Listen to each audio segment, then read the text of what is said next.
Rasulullah Shallallahu Alaihi Wasallam bersabda, ruh orang mukmin dicabut secara perlahan-lahan, sedangkan ruh orang kafir direnggut dengan paksa, seperti merenggut ruh keledai. Orang mukmin yang selama di dunia pernah melakukan kejahatan akan mengalami kesulitan ketika akan meninggal, di mana kesulitan tersebut merupakan kifarat atas kesalahan-kesalahan yang diperbuat selama hidup di dunia. Sedangkan orang kafir yang pernah melakukan perbuatan baik di dunia akan mendapat kemudahan ketika akan meninggal, di mana kemudahan tersebut merupakan balasan atas kebaikan yang pernah diperbuat selama hidup di dunia. Hadis riwayat Abu Nuaim. Assalamualaikum warahmatullahi wabarakatuh. Marhaban teman-teman.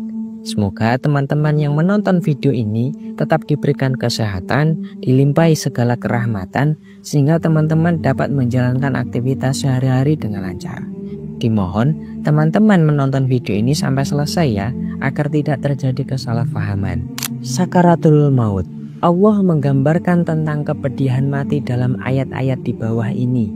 Dan datanglah sakaratul maut dengan sebenar-benarnya. Itulah yang kamu selalu lari daripadanya. Quran Surat Qaf ayat 19. Alangkah dahsyatnya sekira kamu melihat di waktu orang-orang yang zalim, orang-orang yang berada dalam tekanan-tekanan sakaratul maut.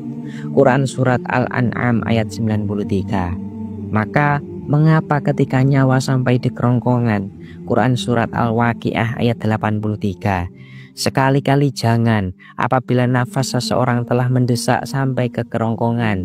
Quran Surat Al-Qiyamah ayat 26. Dari Aisyah radhiyallahu anha, dia berkata, di hadapan Rasulullah Shallallahu Alaihi Wasallam ada sebuah bejana dari kaca yang berisi air. Lalu Rasulullah Shallallahu Alaihi Wasallam mengambil air itu dengan tangannya dan mengusapkannya air tersebut ke wajahnya sambil berkata, tidak ada Tuhan selain Allah. Sesungguhnya kematian sangat pedih, sekarat. Rasulullah Shallallahu Alaihi Wasallam kemudian mengangkat kedua belah tangannya sambil berkata, kepada Tuhan yang Maha Pemurah dan Maha Tinggi, sampai nyawanya dicabut sedangkan tangannya terkepal. Hadis riwayat Al-Bukhari. Aisyah radhiyallahu anha berkata, seharusnya kemudahan mati tidak perlu lagi didamba-dambakan seseorang. Setelah aku menyaksikan kepedihan mati yang dialami Rasulullah Shallallahu Alaihi Wasallam. Hadis riwayat Tirmidzi. Abu Bakar ibnu Abu Saibah menyebutkan dalam musnadnya dari Jabir ibnu Abdullah, Rasulullah Shallallahu Alaihi Wasallam bersabda, ceritakanlah kisah tentang Bani Israel, karena mereka mempunyai berbagai macam hal yang luar biasa. Rasulullah Shallallahu Alaihi Wasallam bercerita kepada kami, ada sekelompok kaum Bani Israel yang ingin melakukan ziarah kubur. Lalu setelah di sana mereka berkata, alangkah baik seandainya kita sholat 2 rakaat, kemudian mohon kepada Allah agar sebagian orang yang mati ini bangkit dari kuburnya dan menceritakan kepada kita tentang kematian. Mereka pun melaksanakan sholat sebanyak 2 rakaat. Ketika mereka sedang melaksanakan sholat, tiba-tiba muncul seorang laki-laki yang kepalanya berwarna putih, bagian tubuh yang lain berwarna hitam. Di antara matanya ada bekas sujud. Dia lalu berkata, apa yang kalian inginkan dariku? Aku telah mati sejak 100 tahun lalu, tetapi panasnya kematian masih aku rasakan sampai sekarang. Oleh sebab itu, mohonlah kepada Allah agar Dia mengembalikan aku seperti dahulu. Diriwayatkan dari Abu Hutbah Ibrahim bin Hutbah, Anas bin Malik radhiyallahu anhu menceritakan kepada kami, Rasulullah Shallallahu Alaihi Wasallam bersabda, setiap hamba akan merasakan pedihnya mati, pedihnya sekarat, dan sebagian persendiannya akan mengucapkan salam kepada sebagian lain sambil berkata, keselamatan atasmu, kamu telah meninggalkanku, dan aku pun akan meninggalkanmu sampai datang hari kiamat. Al-Muhasibi menyebutkan dalam kitab Ar-Ri'ayah bahwa Allah Subhanahu wa Ta'ala berkata kepada Ibrahim, wahai kekasihku, bagaimana kamu merasakan mati? Ibrahim pun menjawab, kematian bagiku seperti setrika yang sangat panas yang digosokkan pada kain wol yang basah sehingga kain wol tersebut kering seketika. Allah Subhanahu wa Ta'ala kemudian berkata, sesungguhnya kami telah memudahkan kematianmu. Diceritakan bahwa ketika roh Nabi Musa sampai kepada Allah, maka Allah Subhanahu wa Ta'ala berkata kepadanya, kepada roh Nabi Musa, "Wahai Musa, bagaimana kamu merasakan mati?" Roh Nabi Musa menjawab, "Kematian yang kurasakan seperti burung hidup yang dipanggang di atas panggangan." Dalam riwayat lain diceritakan, "Kematian bagiku," kata Nabi Musa, "bagaikan kambing yang dikuliti hidup-hidup." Isa ibnu Maryam berkata, "Wahai Hawariyun, pengikut Nabi Musa, mohonlah kepada Allah agar Dia memberikan kemudahan kepada kalian ketika menghadapi sakaratul maut." Ada riwayat yang menyebutkan bahwa kepedihan mati lebih sakit dari rasa sakit akibat tebasan pedang, gergaji, ataupun tebasan gunting. Abu Nuaim Al-Hafidh menyebutkan dalam bukunya Al-Hilyah sebuah hadis dari Makhul, Rasulullah Shallallahu Alaihi Wasallam bersabda, "Aku bersumpah bahwa rasa sakit ketika akan mati melebihi rasa sakit tebasan 1000 pedang." Diriwayatkan dari Anas ibnu Malik radhiyallahu anhu, Rasulullah Shallallahu Alaihi Wasallam bersabda, "Para malaikat selalu memperhatikan dan mengamati segala gerak-gerik seorang hamba. Jika tidak demikian, niscaya hamba tersebut akan lari sejauh-jauhnya menuju gurun yang tandus karena takut dengan kepedihan sakaratul maut." Disebutkan dalam suatu riwayat dari Al-Qadhi Abu Bakar ibnu Al-A'rabi bahwa setelah malaikat maut mencabut nyawa semua makhluk, Allah Subhanahu wa Ta'ala kemudian memerintahkannya mencabut nyawanya sendiri. Malaikat maut lalu berkata, "Aku bersumpah, seandainya sebelumnya aku tahu tentang pedihnya sakaratul maut, niscaya aku tidak akan mencabut nyawa orang-orang mukmin dengan sekeras ini." Diriwayatkan dari Syahru ibnu Husyaib, dia mengatakan bahwa Rasulullah Shallallahu Alaihi Wasallam pernah ditanya tentang pedihnya mati.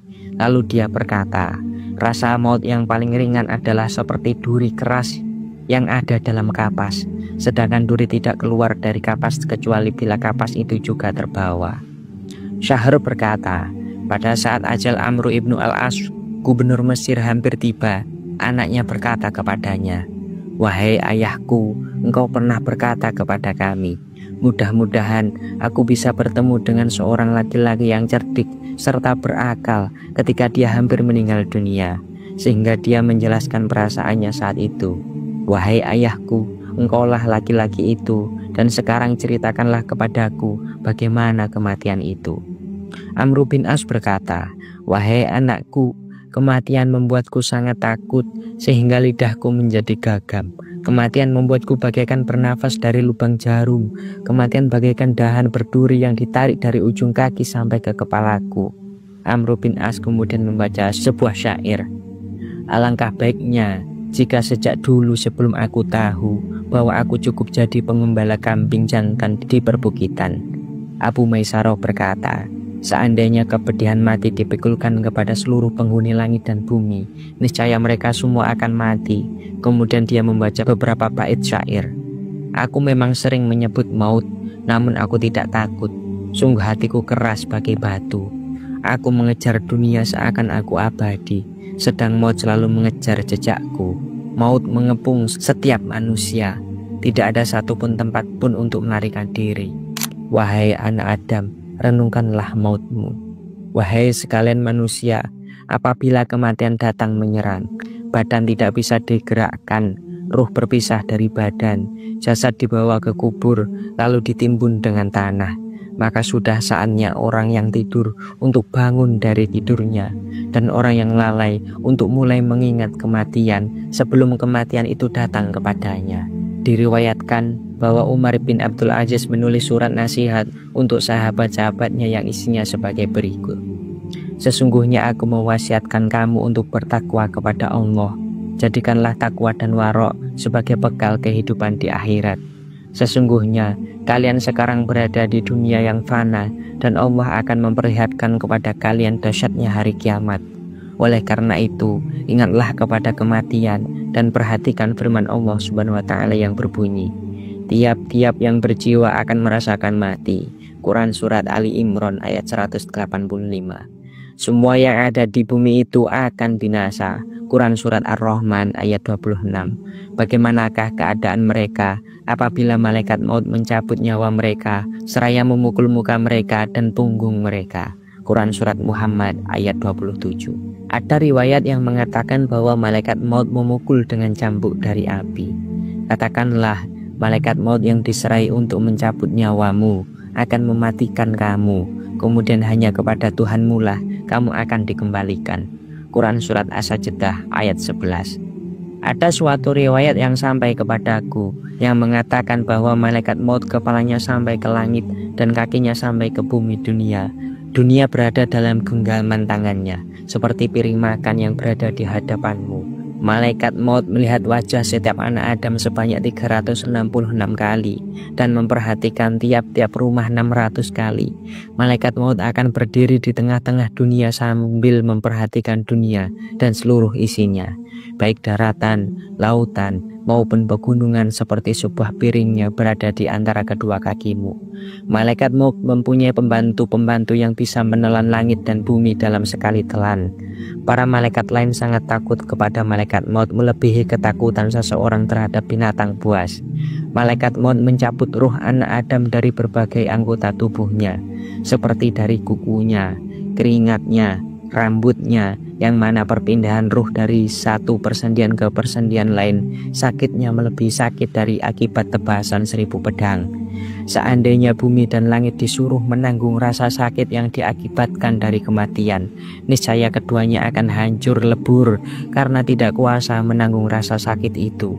Malaikat maut akan meletakkan ruh orang mukmin yang dicabutnya di atas sutra putih yang diberi harum-haruman, sedangkan ruh orang kafir diletakkan di dalam sebuah bejana dari api yang baunya lebih busuk dari bau bangkai.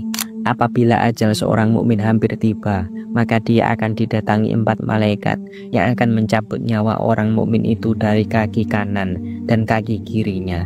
Ruh orang mukmin itu akan keluar melalui ujung jari-jarinya seperti air yang mengalir. Keadaan orang kafir ketika akan meninggal dunia seperti kain wol basah yang digosok dengan setrika yang sangat panas.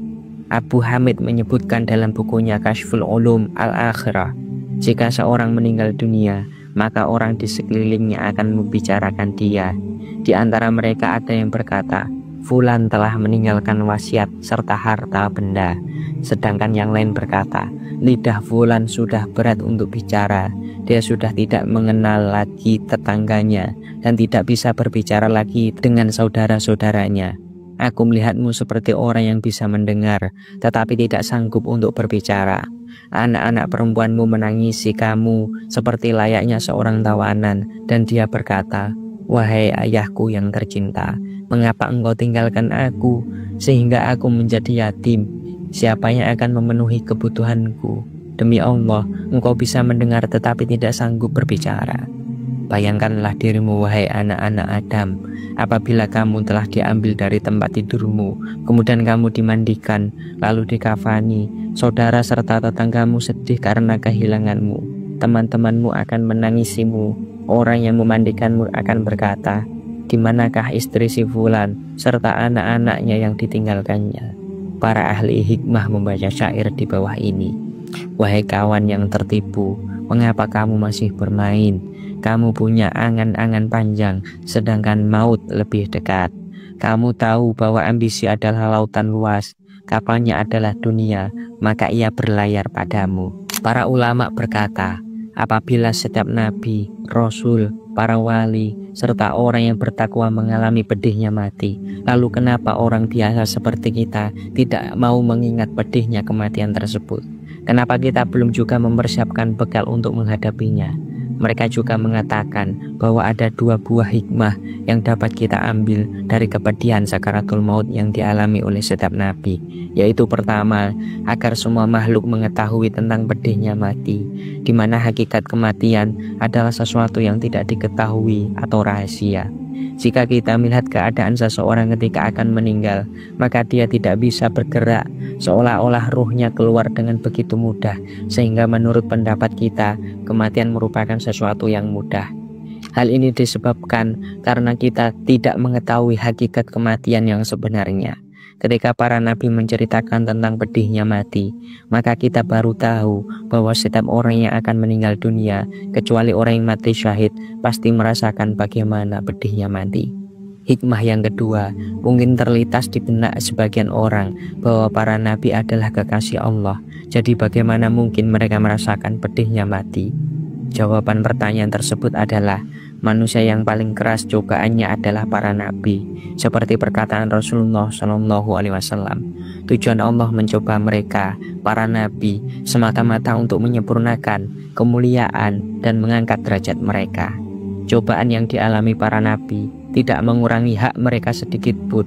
Cobaan juga bukan merupakan azab bagi mereka, tetapi diberikan Allah hanya untuk menyempurnakan ketinggian dan kemuliaan mereka. Ketinggian dan kemuliaan para nabi akan bertambah jika mereka ridho dan lapang dada dengan setiap cobaan yang diberikan Allah. Jika Allah menghendaki, maka Dia sanggup meninggalkan sakaratul maut bagi mereka, sebagaimana di dalam kisah Ibrahim. Sesungguhnya kami telah meringankan untukmu kematian. Tujuan Allah memberi kepedihan mati bagi mereka adalah untuk meninggikan derajat dan melipat gandakan balasan yang akan mereka terima setelah meninggal dunia. Segala ujian yang dialami para nabi, seperti Ibrahim diuji dengan api, Musa diuji dengan rasa takut dan dikejar-kejar oleh Fir'aun, dan Nabi Muhammad yang diberikan ujian dengan hidup miskin di dunia serta selalu diperangi oleh orang kafir, bertujuan untuk mengangkat derajat dan menyempurnakan kemuliaannya. Sedangkan kepedihan yang dialami oleh orang-orang durhaka merupakan azab karena dosa-dosa yang diperbuatnya selama hidup di dunia. Sahabat-sahabat muslim yang dirahmati oleh Allah, semoga kita semua termasuk golongan orang yang meninggal dalam keadaan dimudahkan oleh Allah Subhanahu wa Ta'ala. Semoga bermanfaat, kurang lebihnya mohon maaf. Like jika teman-teman suka atas kisah ini, share agar banyak orang yang tahu, subscribe agar teman-teman tidak ketinggalan atas kisah-kisah yang menarik ini. Wallahul muwaffiq ila aqwamit thoriq. Wassalamualaikum warahmatullahi wabarakatuh.